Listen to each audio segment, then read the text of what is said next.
Ghana I'm handing over to my successor. In accordance with protocol and convention, it is good to see that my wife, First Lady Rebecca Akufo Addo, Vice President Mahamadou Bawumia, Second Lady Samira Bawumia, the spouse of Mr. Speaker, Mrs. Alice Ajua Jonas Bagbin, Chief Justice Gertrude Tokunu and spouse, and justices of the Supreme Court, the representative of the chairperson, Mr. Sam Okujeto, and members of the Council of State, Chief of Staff at the Office of the President, the Honorable Akosua Fremont Oseo Parry, and officials of the Presidency, Secretary to the Cabinet, Ambassador Mercy Deborah Karakari, Chief of Defense Staff of the Armed Forces, Lieutenant General Thomas Opong Pipra, the Inspector General of Police, Dr. George Akufo Dampare, and the various service chiefs are all present. The Speaker, the House is also duly honored by the welcome attendance of the former President of the Republic, John Agyekum Kufuor, former First Lady Nana Konadu Agyeman Rawlings, and the Dean and members of the Diplomatic Corps. Mr. Speaker, before I commence my message on the state of the nation, I want to put on record that I am deeply saddened by the devastating fire at Kantomanto Market, which took place yesterday, and has left many traders and their livelihoods in ruins. My thoughts and prayers are with those affected, and I extend heartfelt sympathies to the hard-working traders who have lost their goods and investments. Government stands with you and will work with relevant agencies to ascertain the causes of the fire and to provide the needed support. As a nation that is unite in compassion and solidarity to help those who have suffered losses, together we can extend a helping hand to our fellow Ghanaians in need during this challenging time. Mr. Speaker, it is important to state at the outset that serving the Ghanaian people as president has been the greatest honor of my life. It has been one of great challenges and even greater triumphs, one that has demanded every ounce of my energy, commitment, and love for our beloved country. My vision has always been to see a Ghana that is self-reliant, prosperous, and united, a beacon of hope, democracy, and opportunity in Africa and beyond. That vision remains undimmed, and I'm confident that the strides we have made together will propel Ghana to even greater heights. Mr. Speaker, the first responsibility of a government is the safety and security of the state and its people. I'm happy to report that our country's territorial integrity is intact and all our borders are secure. In a neighborhood of widespread instability, it is no longer an assumption that we can make that our land will be safe and secure. Ghana, by the grace of God, remains the only country in the neighborhood that has not fallen victim to terrorist violence. It has taken a lot of concerted effort, and dare I say a lot of money, to enable us to protect our country from the ravages of the variety of terrorist groups operating and destabilizing other countries in the neighborhood. I wish to pay great homage to the security services and their ministerial leaders for the work they do every day to keep us safe.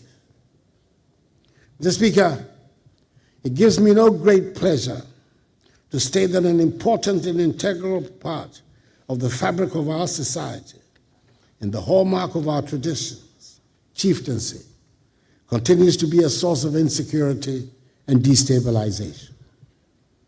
Upon coming into office, we worked hard with considerable assistance from the Committee of Eminent Chiefs, Otumfuo Asantehene, the Nairi, and the Yabonwura, to bring finally a resolution to the conflict which had blighted the ancient kingdom of Gabon for many, many years.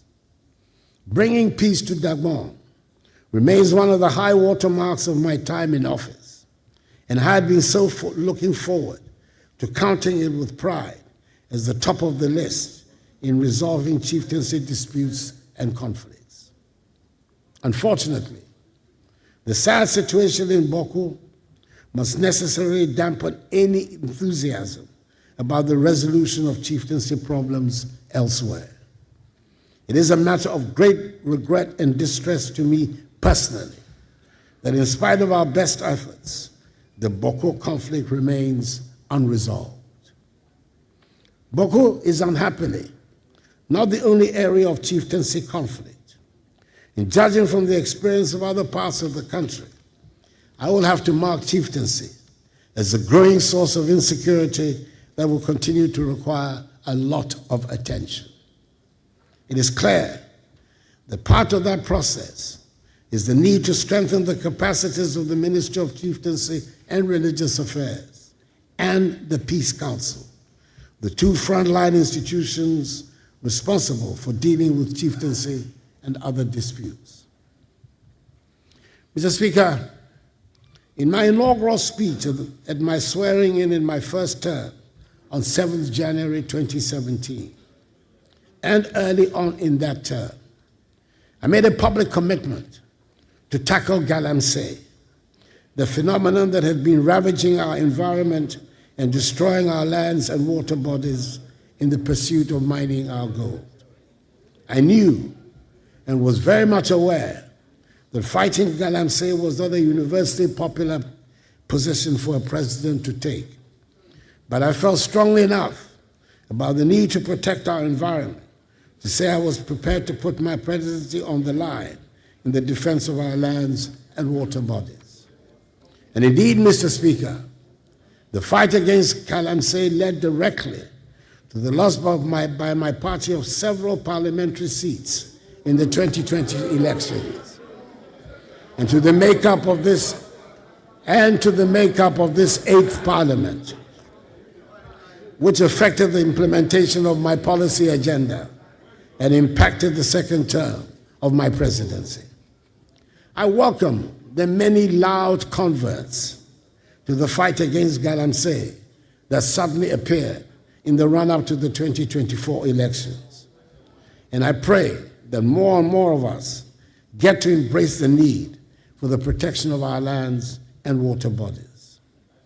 As I have stated on numerous occasions, the fight against galamsey is not a fight against mining or the extraction of the gold the Almighty has so generously endowed us with. But we owe it to future generations of Ghanaians to extract our minerals in a manner that protects our lands and water bodies. I'm happy to be able to say that we have implemented some of the boldest and most progressive policies in the mining, forestry, and land sectors. As a result of these policies, we overtook South Africa as the leading producer of gold on the continent and have consistently increased gold production to reach an unprecedented 4 million ounces last year. Not only have we revamped dormant mines like the Obuasi and Bibiani mines, we have also worked to deliver the Cardinal Namdi mine, the first large-scale mine in northern Ghana, and the first greenfield gold mines in our country in more than a decade, with the ongoing construction of new mines in Ahafo by Newmont and Upper West by Azuma Resources. To add value to these volumes of minerals, we have constructed, through a public-private partnership, a 400-kilogram capacity gold refinery here in our country. We've also concluded discussions with the parent company of Ghana Manganese Company Limited for the construction of a $450 million United States dollars manganese refinery at Nsuta. Moreover, the establishment of the Ghana Integrated Aluminum Development Corporation, and the Ghana Integrated Iron and Steel Development Corporation has laid the groundwork for the industrialization of many of our natural resources.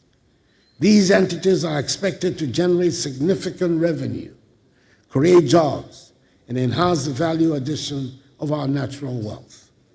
Each of these initiatives was guided by the vision to harness Ghana's wealth for the benefit of her people, ensuring a legacy of sustainable development for future generations. We continue to work to increase the forest estate of our country. Under the Ghana Forest Plantation Strategy, some 121,000 hectares of degraded forests were cultivated between 2017 and 2023. And under the Green Ghana Project, over 52 million trees have been planted in just 4 years of its implementation. In 2023, Ghana became the second country in Africa and the third in the world to receive results-based payments from the World Bank Carbon Fund for reducing emissions.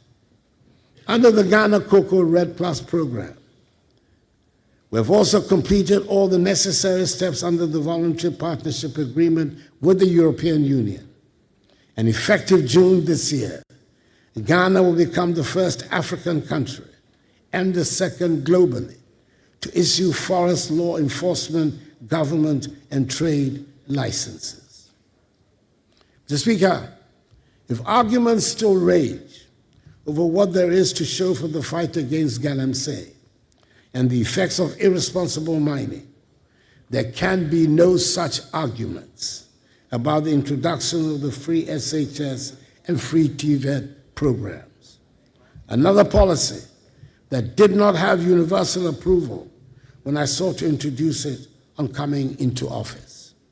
However, I believe this is one of the rare occasions on which we can use the word transformational without any danger of abusing the word.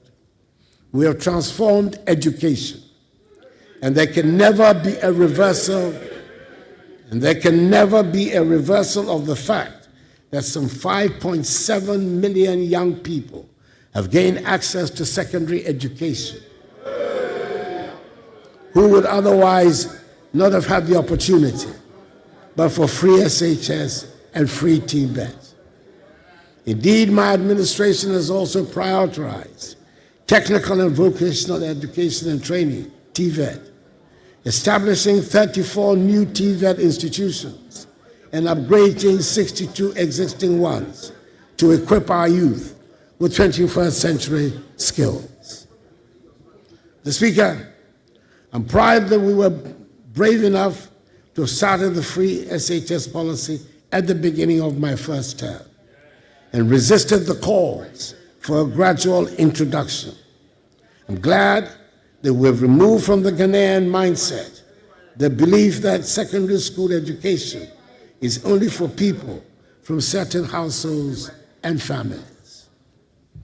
From 2020, when the first cohort of free senior high school candidates sat for the WACC, Ghana has consistently recorded over 50% of candidates scoring A1 to C6 in all 4 core subjects. This marks a stark improvement compared to the years prior, particularly the period when pass rates in core subjects were largely below 50%. This year's results, the 2024 results, have maintained the laudable trend from 2020. Indeed, only 51.6% of candidates achieved A1 to C6 in English in 2016, compared to a much higher 69.52% in 2024. For integrated science, the pass rate improved from 48.35% in 2016 to 58.77% in 2024. Mathematics demonstrated the most dramatic progress, rising from a mere 33.12% pass rate in 2016 to an impressive 66.86% in 2024. Social studies followed a similar trend, improving from 54.55% in 2016 to 71.53% in 2024. Moreover, the 2023 WACC results stand out as the best in the history of the examination.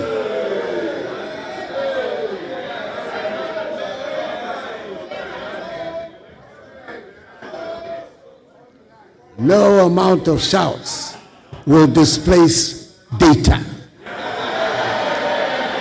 It will not happen. The data is there.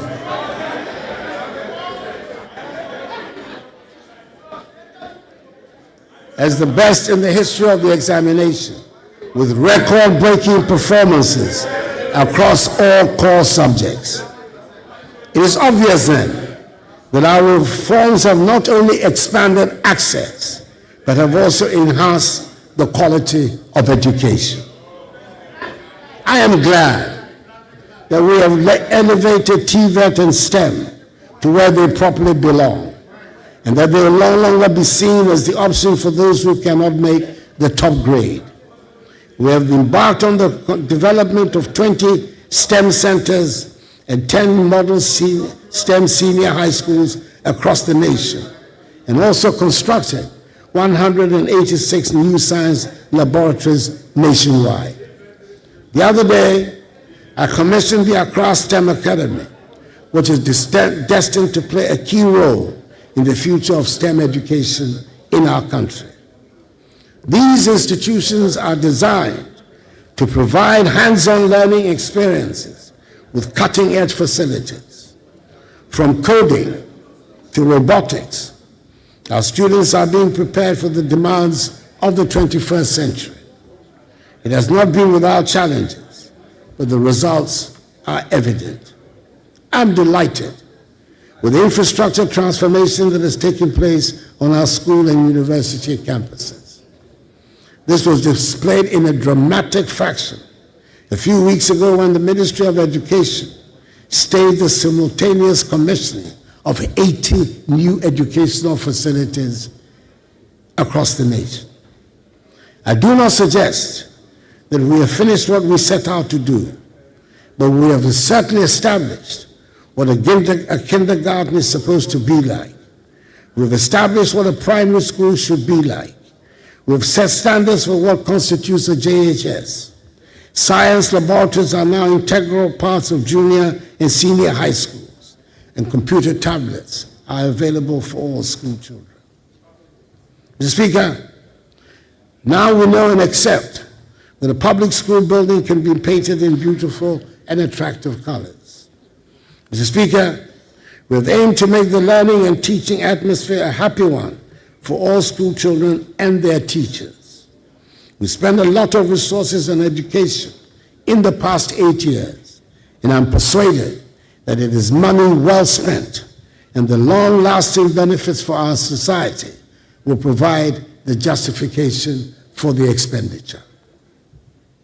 Mr. Speaker, it is impossible to make any meaningful accounting of my time in office without reference to the COVID pandemic. With the passage of time, it is easy to play down the extent of the catastrophe that brought our world to a thundering halt and brought wild animals to lounge on highways. Do we remember that airports around the world were closed, and some 2 years after the formal end of the pandemic, worldwide shipping and cargo freight have not returned to normal? Schools were closed around the world, and it took courage to reopen our schools. And there are parts of the world that have not yet made up for the closure of schools necessitated by the pandemic. Probably, Mr. Speaker, the most poignant aspect of those times was not the fear that gripped us all, but the fact that we were unable to hold hands or hug each other and we could not have funerals for our dead.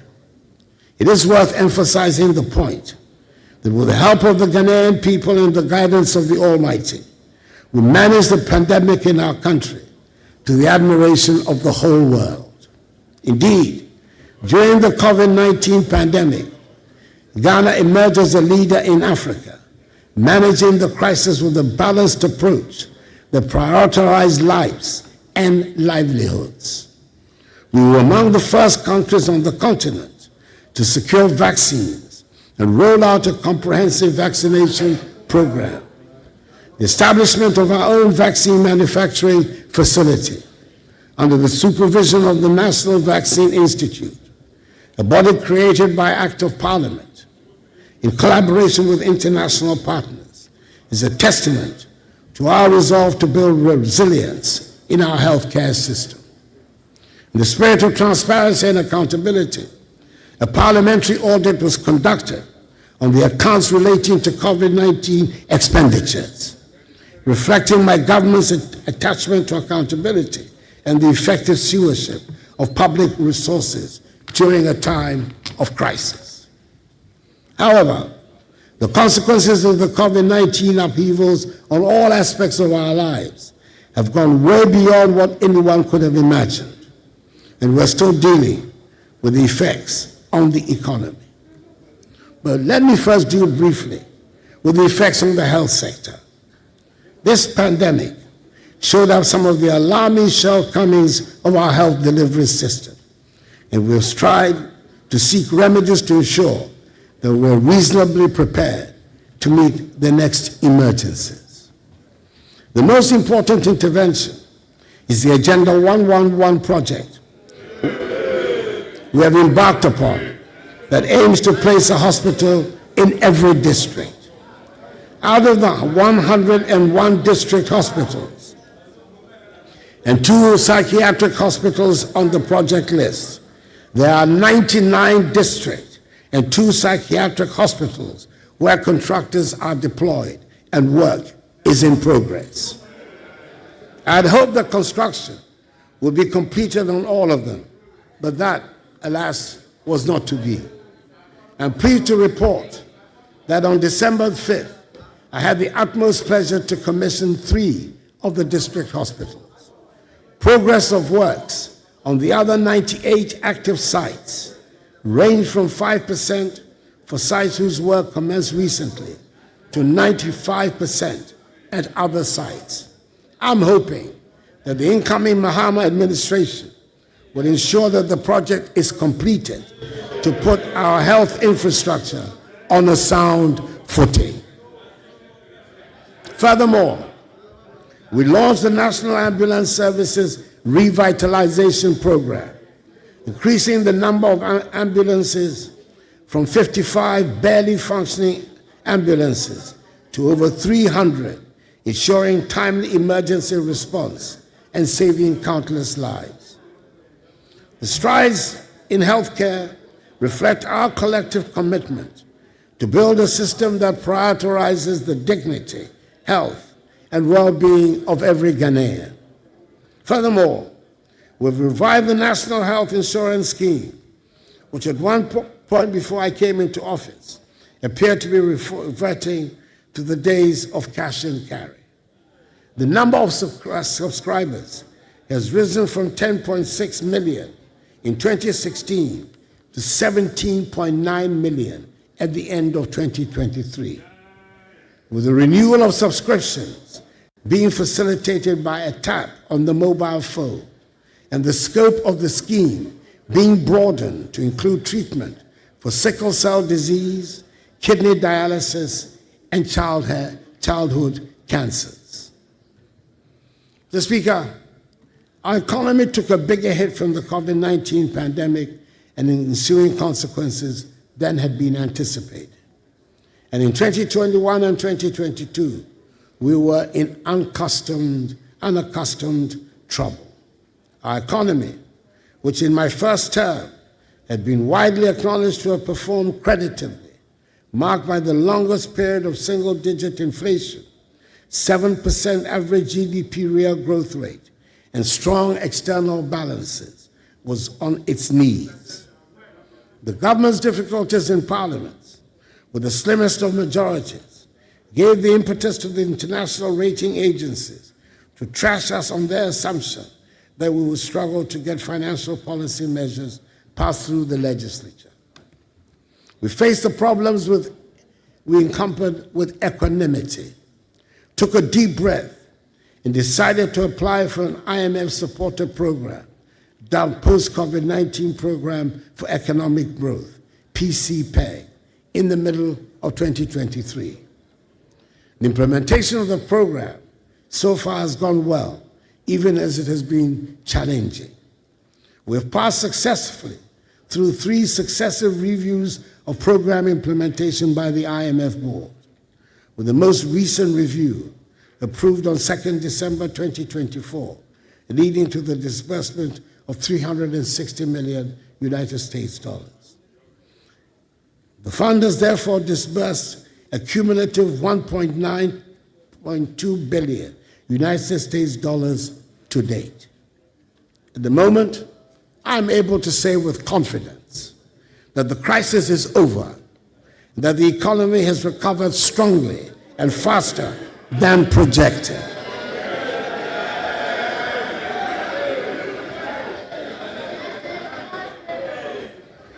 In order for me to be able to make this assertion, I must make reference to the debt restructuring exercise. It affected many bondholders and was one of the most challenging decisions my administration had to undertake. It was not a choice made lightly, as we were acutely aware of the personal and financial hardships it would impose on individuals, families, and institutions across the country. Many citizens had invested their hard-earned savings, and we fully understood the pain and sacrifices this exercise demanded. However, it became evident that without such bold and decisive action, our economy would have faced an even greater crisis with far-reaching consequences for every Ghanaian. This restructuring was essential to address unsustainable debt levels and to create the fiscal space needed to stabilize the economy and lay the groundwork for future growth. It was critical in ensuring that Ghana could meet her financial obligations, regain the confidence of international and domestic investors, and restore our economic credibility. Through the resilience and understanding of the Ghanaian people, coupled with the strategic measures we implemented, we have been able to chart a path towards the recovery that is underway. Today, we're witnessing the positive outcomes of the painful but yet necessary exercise. The economy is rebounding strongly. Our fiscal position is more stable, and our debt sustainability has significantly improved.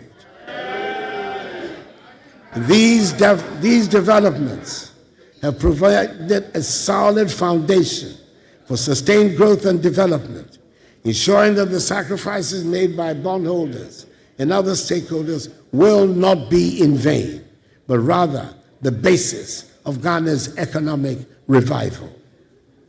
Mr. Speaker, the country is not broke, as some propagandists want us to believe.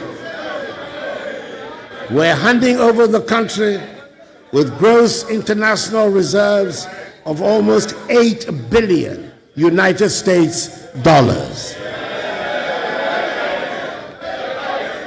This is more than the 6.2 billion United States dollars of gross international reserves my administration inherited in 2017. Economic growth. The noise will not shut out the statistics. And I intend to put the statistics on the record of Hansard, no matter the amount of noise.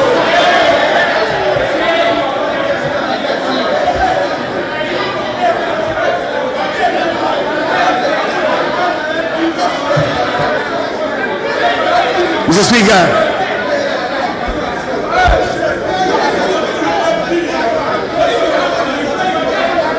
Mr. Speaker, economic growth. Honorable members, the level of interruption is high. Please, honorable members,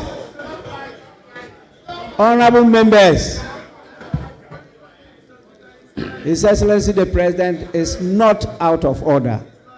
Please.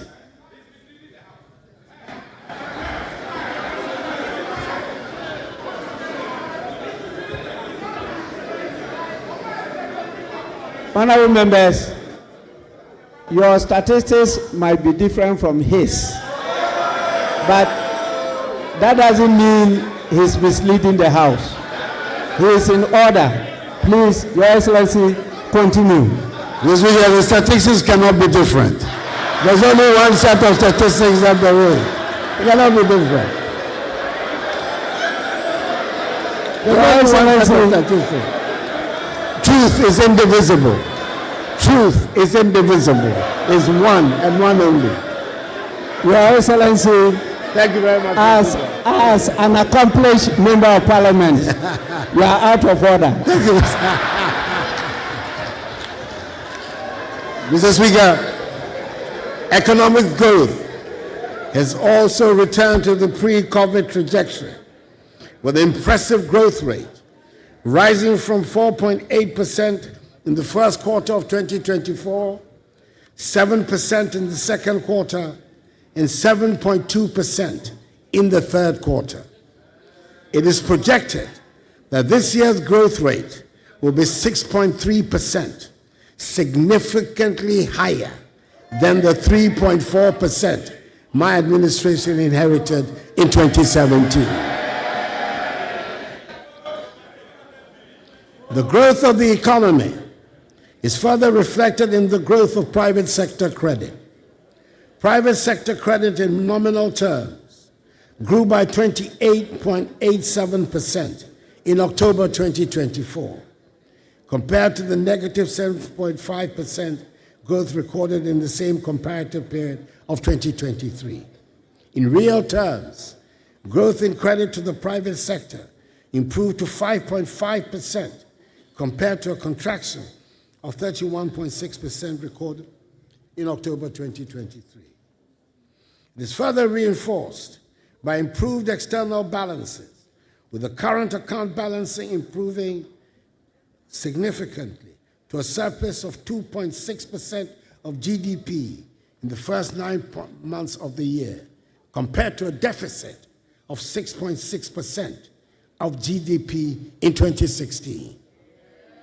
In much the same way, the trade balance has improved and stands at a surplus of 3.85 billion United States dollars, compared with a deficit of 1.8 billion United States dollars in 2016. Headline inflation, which stood at 23% in November, is still very high, but this is coming down from 54% recorded in December 2022, following the effects of COVID-19 and other global economic pressures. Encouragingly, food prices have also begun to decline, bringing some relief to households and contributing to a reduction in the overall cost of living. Government has implemented significant measures to address the hardships that accompanied the economic difficulties. These include increased budgetary allocations towards the school feeding program, the capitation grant, the National Health Insurance Scheme, and the Livelihood Empowered Against Poverty program, LEAP. The stock of public and publicly guaranteed debt increased during the economic difficulties. However, the government is servicing its debts, honoring coupon payments for both domestic bonds and Euro bonds. Moreover, the debt levels are reducing, recording a significant reduction in the debt stock by 46.8 billion Ghana cedis to 761.0 billion Ghana cedis in October 2024, from 807.9 billion Ghana cedis in September 2024. The public debt to GDP ratio, therefore, reduced from 79.2% in September 2024 to 74.6% in October 2024.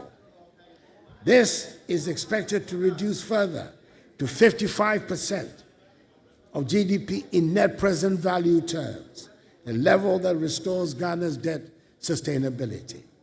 It is hoped that the new government will continue with the policies being implemented to achieve the debt sustainability target.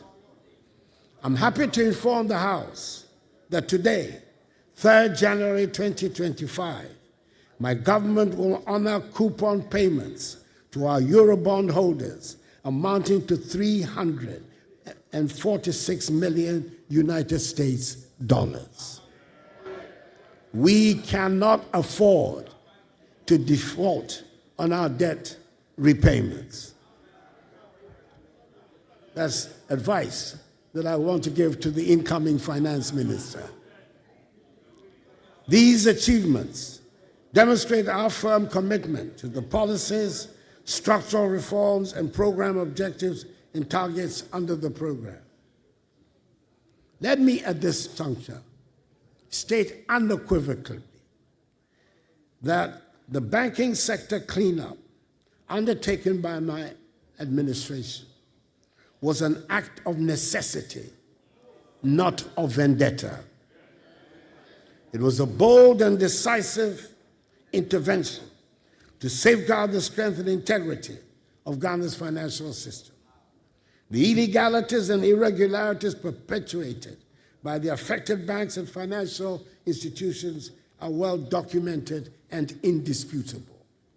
These practices threaten the very foundation of our banking sector and jeopardize the hard-earned savings of millions of Ghanaians.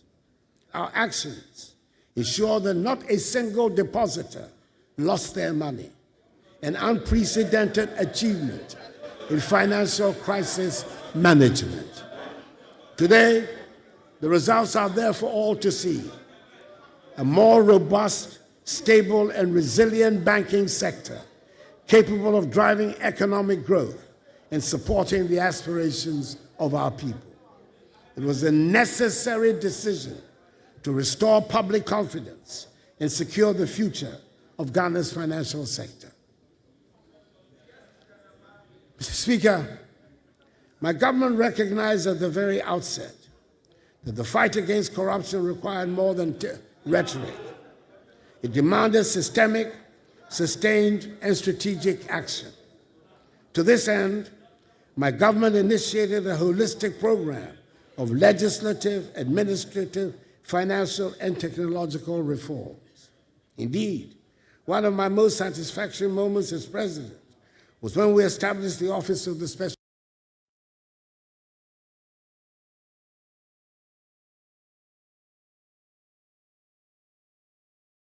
Determination to tackle corruption head on.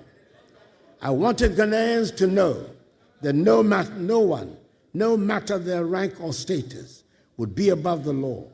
Its creation was initially met with considerable skepticism in some quarters, but I believe now that there is general consensus that has been an important contributor to our anti-corruption efforts. During my first term, we passed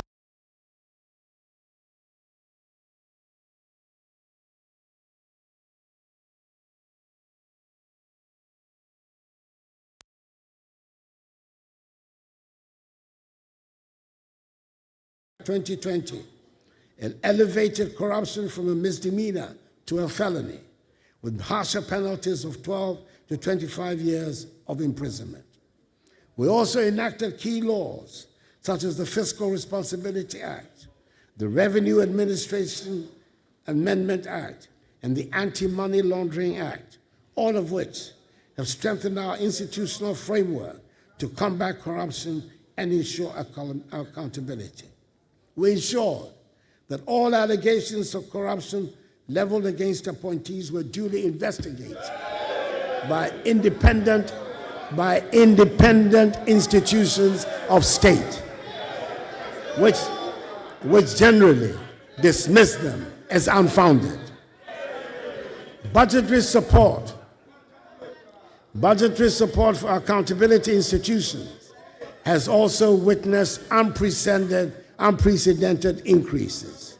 For instance, from 2017 to 2023, SRA's budget increased by 99%, Parliament's by 100%, the Office of the Attorney General by 162%, the Audit Service by 258%, and the police by 274%.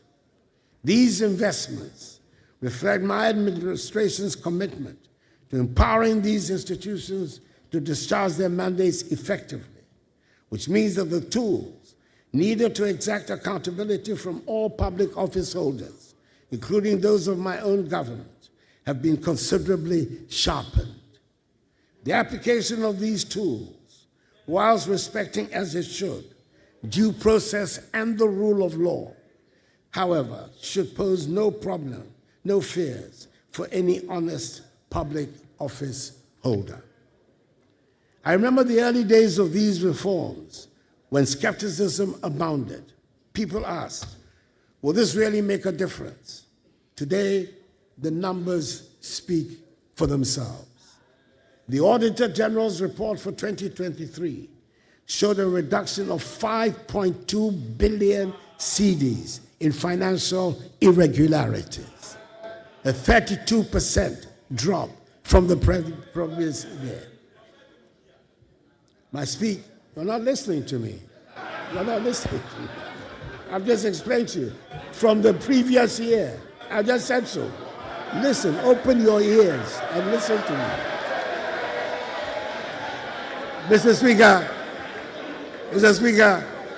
my government has undertaken impressive reforms to strengthen Ghana's judiciary, enhancing both capacity and accessibility. Key achievements include addressing court infrastructure challenges with the construction of 100 courthouses, 90 of which have been completed and are operational, making it the biggest single infrastructural intervention for the judiciary in our nation's history. The establishment of the Court of Appeal complex in Kumasi, along with 20 townhouses and a guest house for justices in the northern sector, now enables appeals from 11 regions to be handled locally, reducing delays in justice delivery. Additionally, the implementation of the e-justice system has digitized case management and streamlined processes, solidifying the judiciary's role as a bulwark of Ghana's democracy and development. Moreover, the Law House, a modern facility for the Office of the Attorney General, has now been completed. Mr. Speaker,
Honorable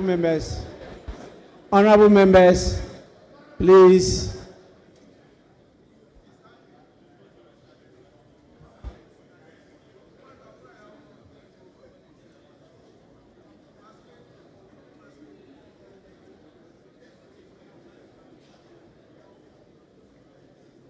Let's have some order and let's continue with the business. Your Excellency, you may do so now. Thank you very much, Mr. Speaker. Apologize for that. Mr. Speaker, as I was saying, infrastructure development has been a cornerstone of this administration. The construction and rehabilitation of over 12,000 kilometers of roads have improved connectivity and reduced travel times. These projects have not only facilitated trade, but also enhanced access to essential services. It is fitting, therefore, to acknowledge that this administration has constructed more roads and interchanges than any other in our nation's history. In the Greater Accra region alone, we have completed the Pokwase Interchange, Tema Motorway Interchange Phase 1, Obechebi Lamte Interchange Phase 1, the East Legon Underpass, and recently, the Flower Pot Interchange. Beyond Accra, we have also delivered the first ever interchanges in the Eastern region at Sohum and in the Northern region at Tamale. Each of these projects tells a story of commitment, foresight, and a Ghana that is continuously moving forward. There are 14 additional interchanges currently underway across Ghana, each at different stages of completion. In Greater Accra, we're building interchanges at Obetemi Lamte Interchange Phase 2, Nungwa, Ajingrano, Bombaria, Pram Pram, Dawenya, Savannah, and Tema Motorway Phase 2. In the Ashanti region, ongoing projects include the Swami Interchange Phase 1, Anumanje, Makro, Magazine New Road, Ebusiakura and Abrepo, as well as the PTC Interchange in Takoradi in the Western region. These projects represent the scale of our ambition, a commitment to excellence and growth that knows no limits.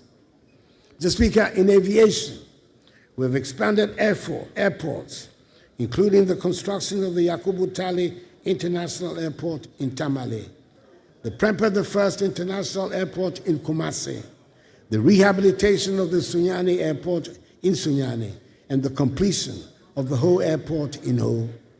These projects position Ghana as a hub for regional air travel.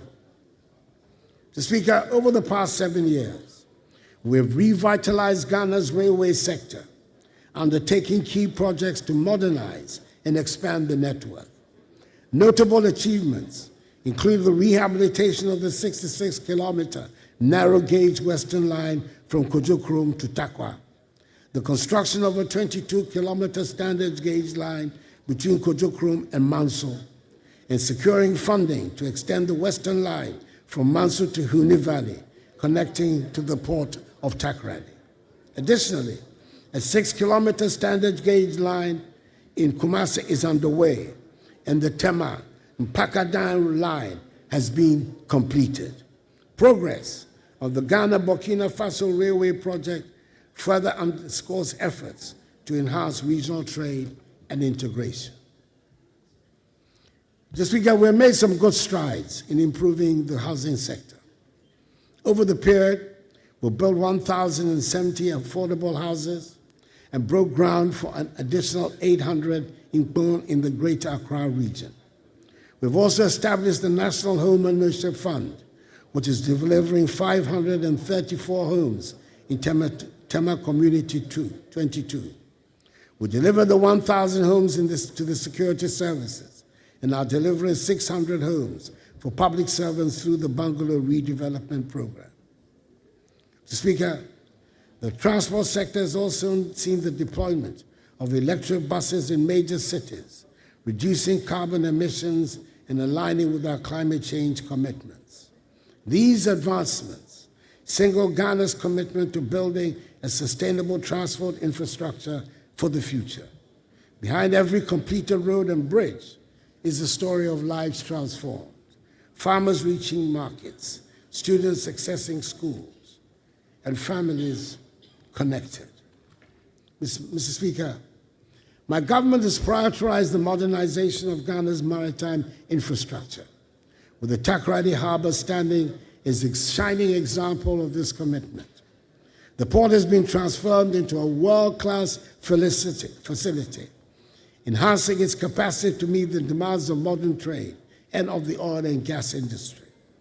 In November 2024, I commissioned the state-of-the-art oil and gas services terminal, a $100 million investment, which serves as a hub for oil field operators, logistics service providers, and other key players in the energy sector. Additionally, I launched a dry bulk terminal and the Atlantic Services Container Terminal, diversifying the port's capabilities and solidifying its role as a critical player in regional and international commerce. We've also begun the processes for the construction of another modern port at Kita. These efforts are positioning Ghana as a leading logistics and shipping hub in Africa, creating jobs, boosting investor confidence, and ensuring sustainable economic growth for our nation.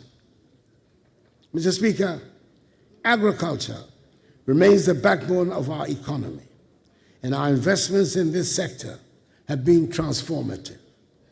Through the distribution of over 2.7 million bags of fertilizers and improved seedlings, we have increased crop yields and enhanced food security.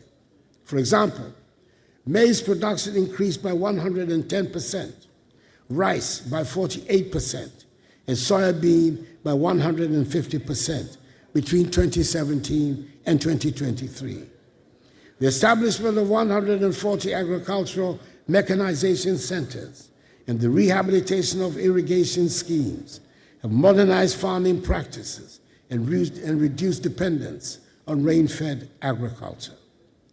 The establishment of warehouse facilities under the One District, One House initiative has also helped reduce post-harvest losses by 30%.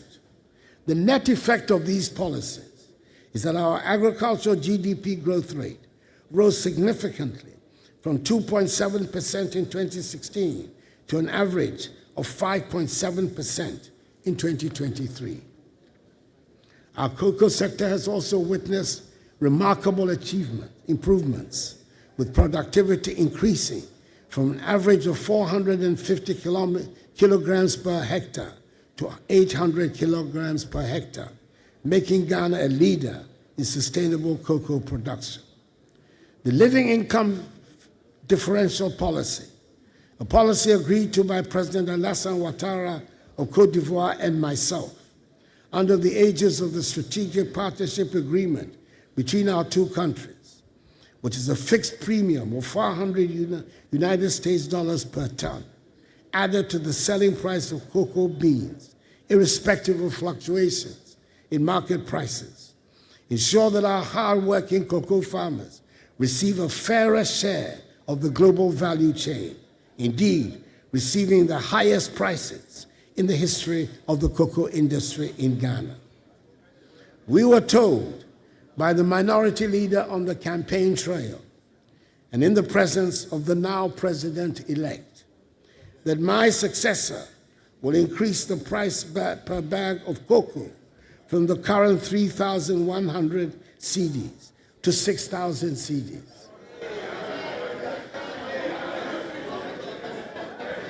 Our farmers will be very happy when this pledge is realized.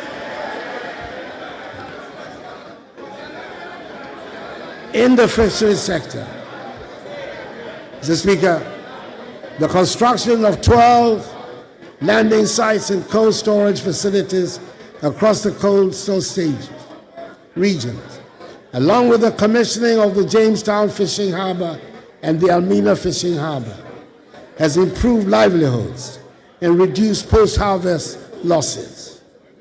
These interventions have significantly boosted the incomes of our fisher folk and contributed to the sustainability of our marine resources. We have also enforced measures to combat illegal, unreported, and unregulated fishing, protecting our marine biodiversity for future generations, and proving the doubting Thomas wrong about our commitment to transforming the fisheries industry. Mr. Speaker, Ghana has made significant progress in expanding electricity access, with the electricity access rate increased to 88.85%, up from the 79.3% I inherited. In renewable energy, completed projects such as a 4-megawatt floating solar PV at Bui and a 15-megawatt solar PV at Kaleo, together with a 100-megawatt solar PV under construction at Bui and a mini-grid electrification program in Addo East, have advanced efforts to reach the 10% renewable energy target by 2030. Mr. Speaker, it is worth emphasizing that I inherited a nation plagued by doomsday, but I'm very happy to say that I leave office with the lights on.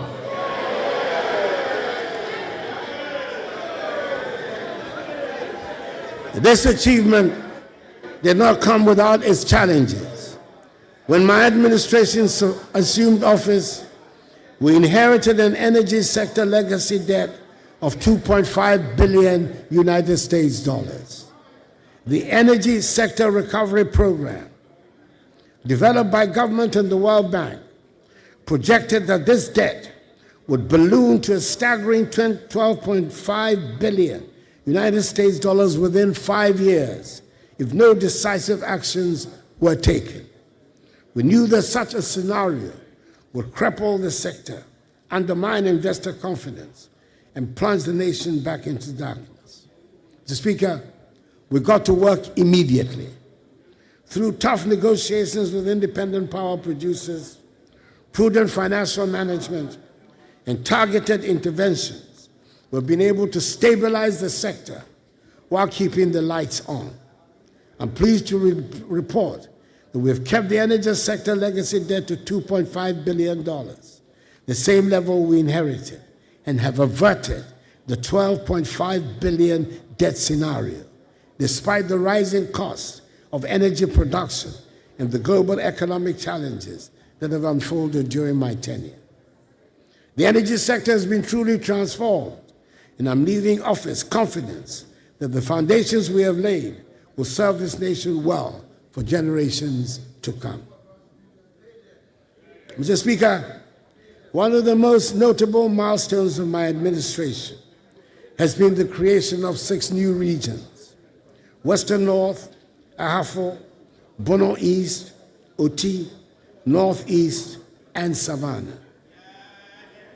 This historic achievement responded to decades of passionate advocacy by local communities for a governance structure that brings development closer to the people. Today, these regions stand as evidence of our commitment to equitable development, with enhanced access to public services, infrastructure, and economic opportunities for millions of Ghanaians. Additionally, my administration championed a bold vision for local governance by advocating for the election of Metropolitan, Municipal, and District Chief Executives, MMDCEs. Though the process was unfortunately aborted, I remain hopeful that in the not-too-distant future, this vision will become a reality.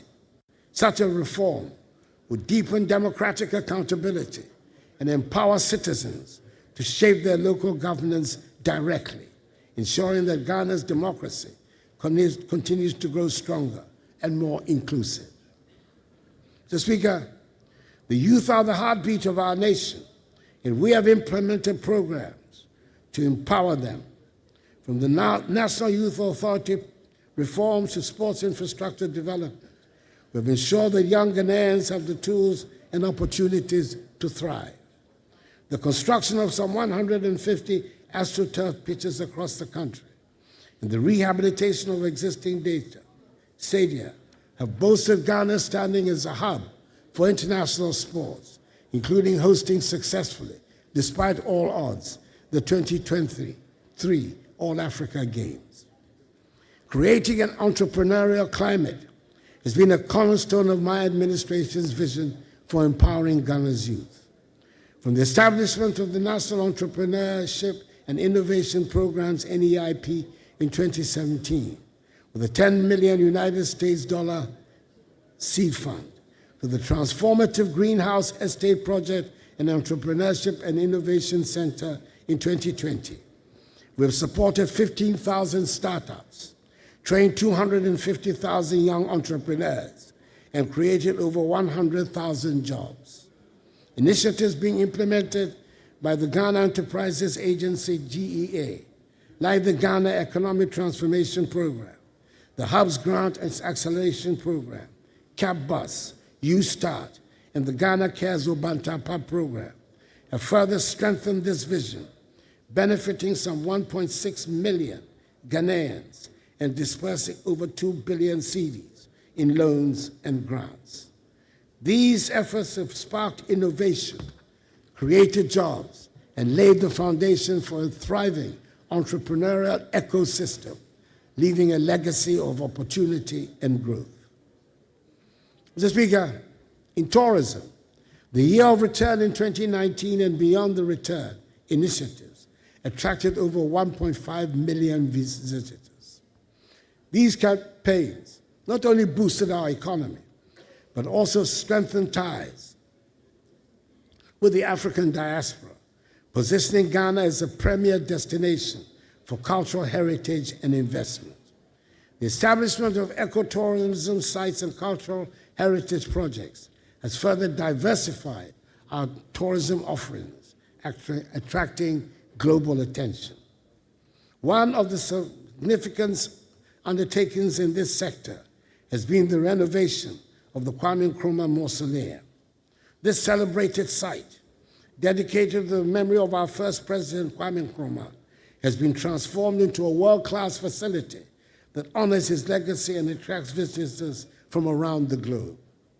The renovations include modernized exhibits, improved infrastructure, and enhanced visitor experiences, ensuring that the mausoleum remains a symbol of Ghana's rich history and a source of inspiration for generations to come. As visitors walk through the mausoleum, they are reminded of the sacrifices and vision that built the foundations of our nation. The Nationalism Park, which I recently commissioned, and which commemorates other important personalities in our independence struggle, like Nii Kwabena Boni, Usuala Tamanche, and the legendary 3X servicemen of the 1948 Christiansborg Crossroads shooting fame, Sergeant Ajete, Corporal Atipo, and Private Odate Lampe, has also been added to this development, as will be the proposed Heroes Park, whose sword I cut recently, and whose purpose will be to celebrate the legendary Big Six of UGCC fame and other great figures of our path to freedom. Mr. Speaker, our security forces have been equipped with modern tools and training to safeguard the nation. The establishment of forward operating bases, such as the one I commissioned some 2 weeks ago in Ezinlibo, in the Western region, the Barracks Regeneration Project, the equipping of the military and police, with the police receiving helicopters for the first time in our nation's history, the acquisition of advanced surveillance systems, and recruitment of over 10,000 police officers have enhanced our capability to combat threats and maintain peace. The successes of our anti-terrorism programs and cross-border security initiatives reflect our commitment to national and regional safety. In line with our commitment to aligning with international military norms and enhancing the authority of our top military officials, I'm pleased, as Commander-in-Chief of the Armed Forces, to announce the elevation of the Chief of the Defense Staff, TDS, to the rank of General, and the Chiefs of Staff, the Chiefs of Army Staff, Navy Staff, Air Force, and the Chief of Staff at the General Headquarters to the rank of Lieutenant General or its equivalent. These promotions, alongside our successes in anti-terrorism programs and cross-border security initiatives, position Ghana as a serious player in defense and bolster our international partnerships in peacekeeping and security. In communications, the digitization of public services, including the Ghana card, mobile money interoperability, and e-services, has transformed service delivery and improved transparency. These initiatives have positioned Ghana as a leader in digital transformation on the continent, with over 18 million Ghanaians enrolled in the National Identification System. The expansion of broadband connectivity to rural areas has bridged the digital divide, ensuring inclusive access to the opportunities of the digital economy. Every citizen's ability to engage with technology is a testament to our shared belief in progress and innovation. Mr. Speaker, we have tried to make real many of the slogans that have dominated our public discourse since independence. I'm proud to have approved visa-free travel to Ghana for all African passport holders with effect from the beginning of this year. This is the logical next step to the African Continental Free Trade Area and the workings of the largest trading bloc in the world. All these are essential elements to the realization of the AU's Agenda 2063, which envisages an integrated and connected Africa by 2063. Mr. Speaker, I'm thrilled to state that under my leadership, Ghana has made significant strides in foreign policy, cementing our place as a respected voice on the African and global stage. It was during my tenure that Accra was unanimously chosen by the authority of heads of state and government of the African Union to host the Secretariat of the AFCFTA, a crucial phase in Africa's journey towards economic integration. We also secured Accra as host city of the Climate Vulnerable Forum Secretariat, a grouping of 56 countries, reaffirming Ghana's commitment to leading the fight against climate change for vulnerable nations. As chair of ECOWAS for 2 successive terms, I had the privilege of guiding our region through challenges of political instability and economic recovery. Furthermore, Ghana secured a non-permanent seat on the United Nations Security Council for 2 years, allowing us to contribute meaningfully to global peace and security at a time of unparalleled changes. Indeed, it was Ghana that led the Security Council to adopt Security Council Resolution 2667, which provides for the United Nations to pay from assessed contributions 75% of expenses of UN peacekeeping operations in Africa, a matter that had been in controversy and unresolved for several years. Additionally, Ghana witnessed a moment of immense pride when Shirley Ayoko Botchwey, a distinguished Ghanaian, was elected as Secretary General of the Commonwealth. The first time a Ghanaian and an African woman has held this esteemed position. I hope the House will join me to extend hearty congratulations to our Foreign Minister, Honorable Shirley Ayoko Botchwey. Yeah.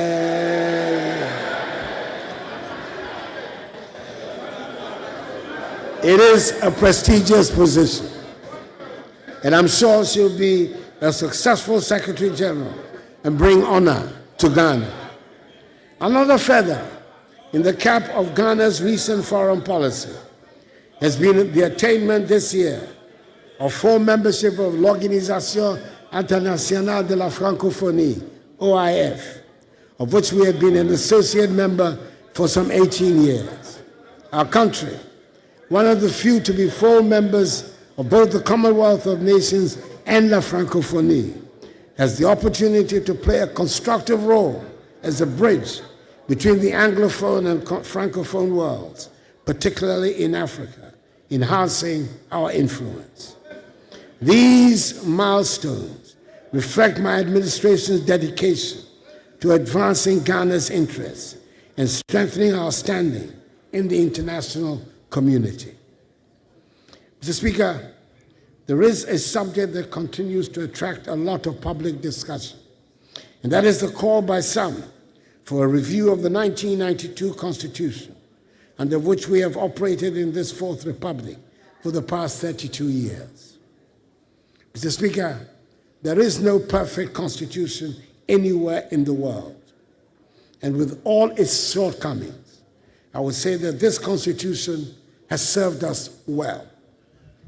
It has provided the platform for the longest period of uninterrupted, stable, constitutional democratic governance in our history. A constitution does not cure the irritations of the democratic process. There's no constitution that will satisfy the desires of those who do not believe in the democratic process. I would suggest that in the approach to the calls for a constitutional review, we should be guided by the old saying, festine lente, the Latin adage for hasten slowly. In this spirit, I'll be forwarding the document prepared and submitted to me by the Constitution Review Consultative Committee on proposals for the review of the Constitution, along with the concerns and suggestions raised, to the President-elect for his consideration as he prepares to assume the responsibilities of leadership. Mr. Speaker, elections are the main planks of the democratic structure. We have just had the 9th set of elections since 1992. The losing presidential candidate called the winner to congratulate him and made a public concession 14 hours after the close of polls, which it is widely agreed were conducted in a competent, free, and fair manner. I doubt there are many such examples anywhere in the world. Yes, we should condemn the outbreaks of violence that followed, and the assumption some had that because a presidential candidate had conceded defeat, the winning party should feel emboldened to cause mayhem. It appeared at one stage that the outbursts of violence would overwhelm the police, who, in my view, need to re-examine rapidly their methods for containing such incidents in the future. I say so without prejudice to the excellent job they did in supervising the electoral process itself. I'm hoping that we will soon reach the stage where the unnecessary tensions that are simulated to accompany our elections will disappear, and elections will become simply something that we do, and do without a fuss and with flair.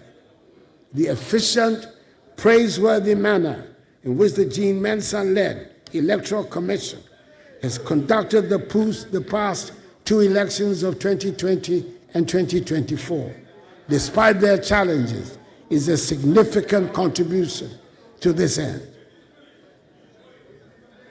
Mr. Speaker, I would like to take the opportunity of this august podium to congratulate again my friend, with whom I came into Parliament together for the first time in 1997, President-elect John Mahama Mahama.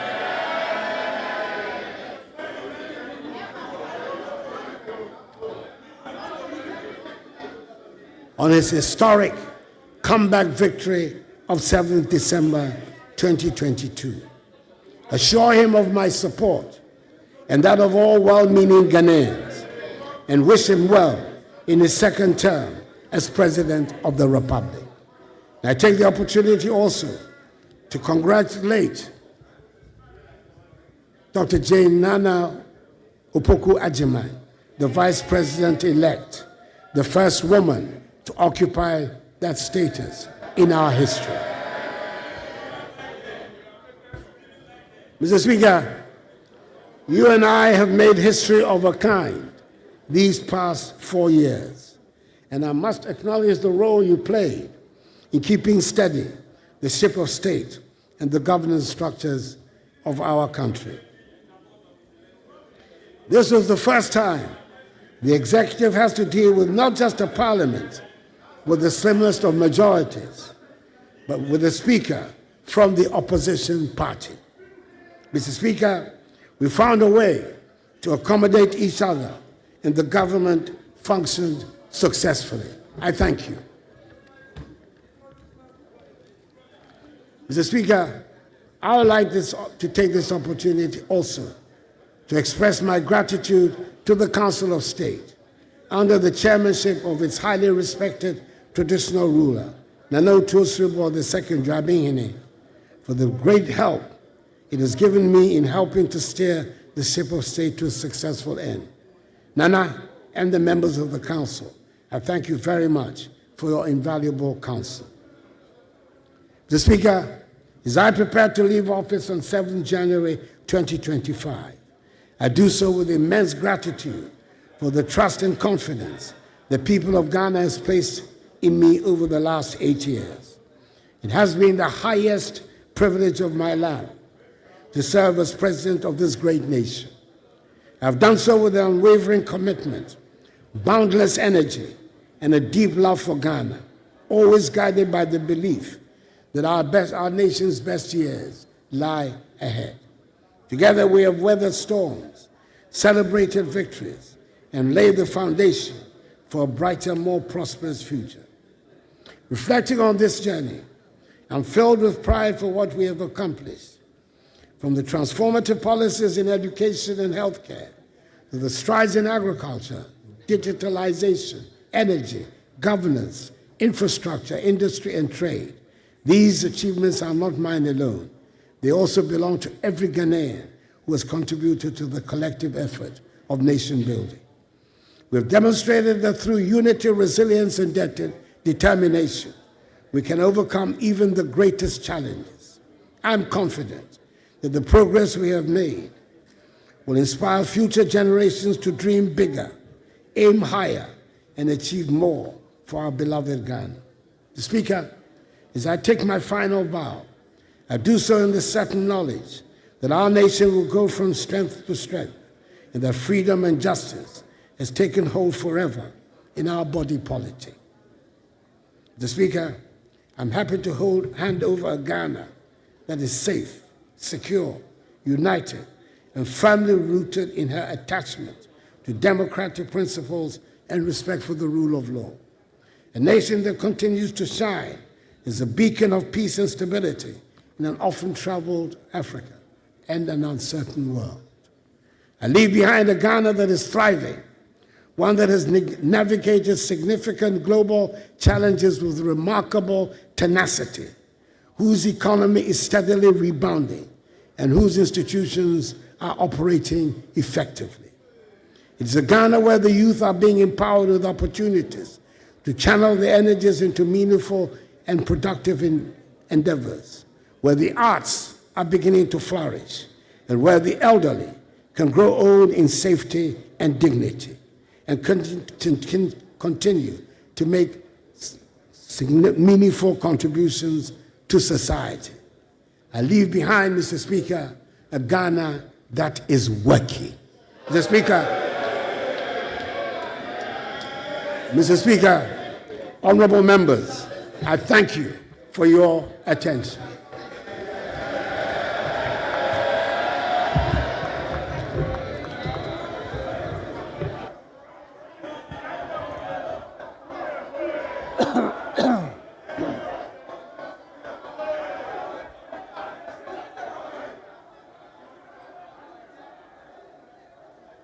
I acknowledge you in my speech.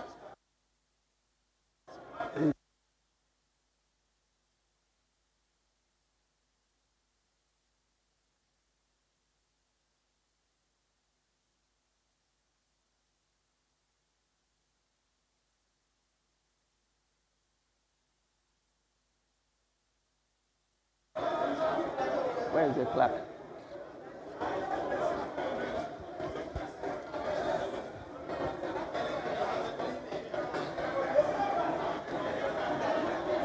Yes, yes.